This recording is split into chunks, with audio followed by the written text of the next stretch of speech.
Today, I'm going to take you on a drive to my work. And just to let you know, I work about an hour and a half from home. So every morning, I got to make this drive. But as you can see, it's really cold. I had to take some time to get the car started, and I'm freezing and everything. So now I'm heading out, right? So I want to take the opportunity also to not only talk about my drive, but I want to compare the state of the infrastructure in Canada because I went to Africa. For those who have been watching my channel for the past couple of weeks, I went back to Africa after 20 years being away. And as a teenager, I moved to the United States, went to high school, went to university, ended up with a college degree in civil engineering. So I'm kind of like a nerd when it comes to civil engineering work, whether it's highways, bridges, buildings, infrastructures. I love looking and contemplating civil engineering work. And one thing when I went to Africa was that every single work that was performed caught my attention. Not because it was the most extravagant or the most well done work, but it's because the state of the infrastructure in Africa kind of got me feeling a little sad. And it reminded me why I actually got into civil engineering. I remember when I was a kid in Cameroon, I used to look at the state of the buildings, of the plumbing, of the electrical work, of the roads. And back in the day, although I was a kid, I didn't fully understand how bad they were. I still kind of felt perplexed because I felt like we didn't have the infrastructure that we needed. And now, moving forward to today, I kind of reminisce the first day I arrived to the United States. I was shocked because everywhere we looked around, the roads were clean, they were well organized. As you can see, we have street lights. And for those who don't know, actually, I'm going to do a little quiz as I'm talking. What is the distance between each street light that you see? I'm going to let it simmer in your head. And if you really like this content, I know you've been listening for a couple of minutes, please subscribe to my channel because I'm not only going to talk about our journey to financial freedom, our journey to self-sufficiency, our journey to the village life, but I'm also going to talk about the construction industry because unlike the previous time when I ran this channel, I was trying to be more like a person that gives advice to people. I'm not going to do that. I think I'm going to just stick to being me, sharing my experience.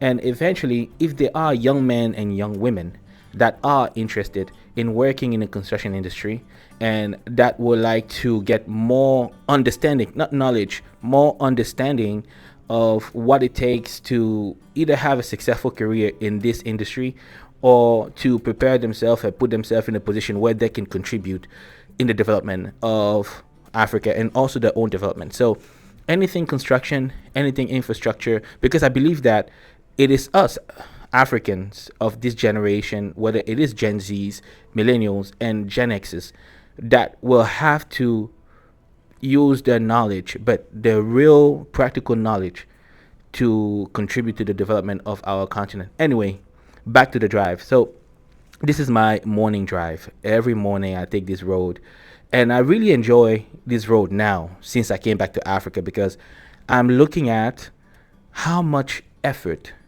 and money did the government of Quebec and the government of each municipality that this highway passes through, how much money they had to invest. And when I think about it, right, I'm like, on the continent, especially in Cameroon, we always say the roads are bad, the roads are bad, the roads are bad. The state of the roads is desperate. But I'm like looking at how much money and resources have been invested on the highway that I'm driving on the morning. And I'm like, I don't even think that Cameroonians can pay for an infrastructure like this. I'm going to take an example. When I went on vacation, I had the opportunity for the first time in my life to go to Kribi. If you put Kribi into perspective, Kribi from Douala was about 170 kilometer, if I'm not mistaken, between 170 and 180 kilometers. Now, if I have to drive at a regular speed of 100 kilometers per hour, I should be doing Kribi Douala in about an hour and a half.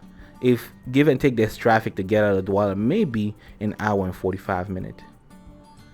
But let me tell you, it took us about 4 hours to go from Kribi to Douala. And the reason why is because the roads are not safe. What they call the highway is not really a highway, it's a 2-lane street. And I want you to pay attention to this street. Look, right now I'm driving at night. And the reason why I'm driving at night is because I remember also driving from Susa to Douala, and it was at night, and I thought I was gonna die. And it was only a little strip of a couple of kilometers, but I thought I was gonna die because there was no luminosity on the street. There was no division between the two ways. Right now, you can look at the highway. We have 1, 2, 3 lane, and we also have a resting lane on both sides.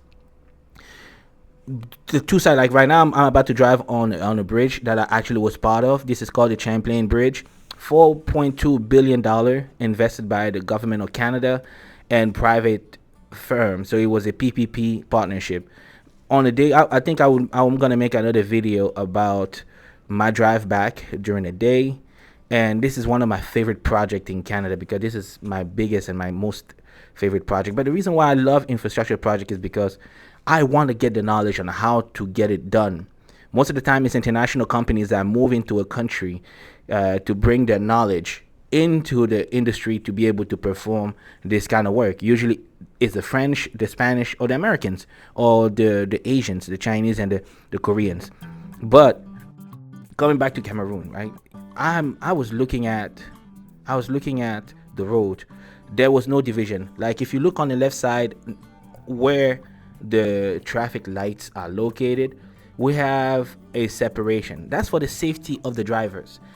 We have a division between the two ways. The two ways, not lanes, ways. Right now we have lanes that are separated by interrupted lines, but on the end of each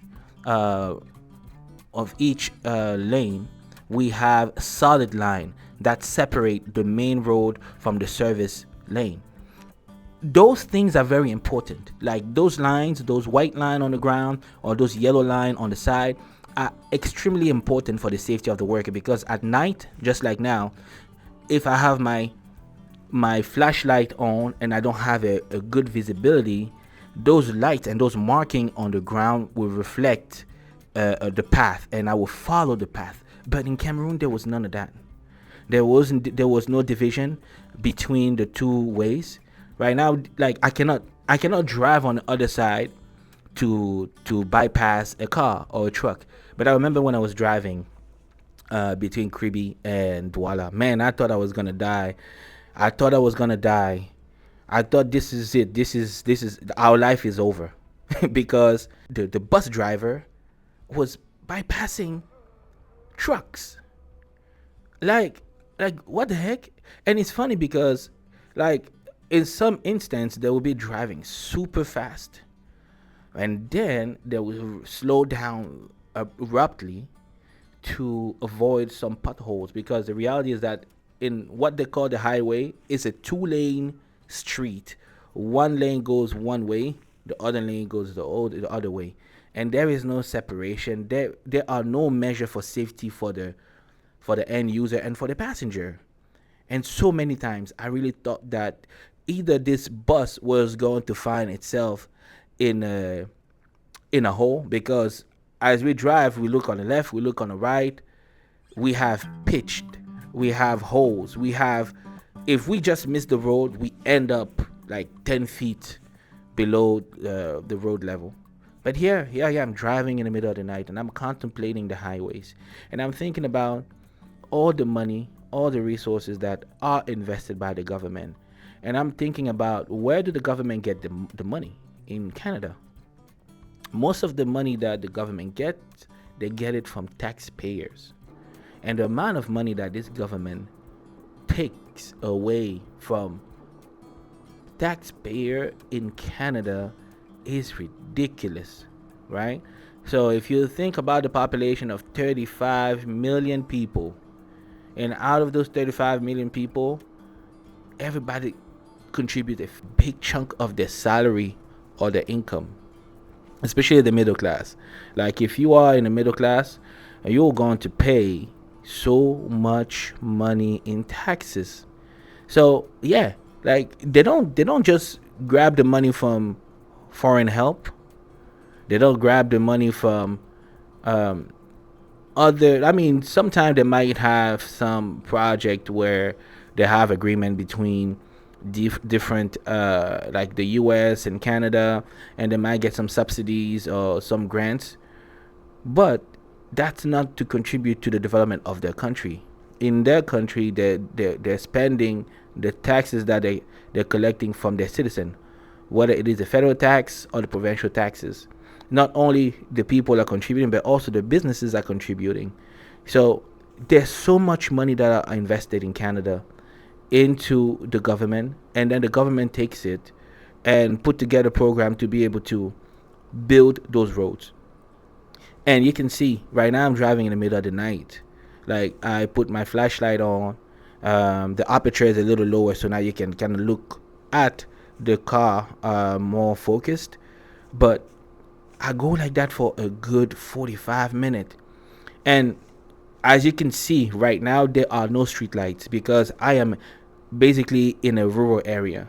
In most rural areas, you will not have street lights because there really doesn't need to be street lights for the people that are driving to go across rural areas. But whenever you start getting into urban areas like now, where there is more traffic or there's a ramp very close, you see, there's an overpass bridge, there needs to be a little bit more light to increase the visibility of the drivers that are exiting the highway or the visibility of the driver that are entering the driveway. So yeah, I thought I was gonna die. Back to Cameroon, I thought I was gonna die. Yep, I put my flashlight on.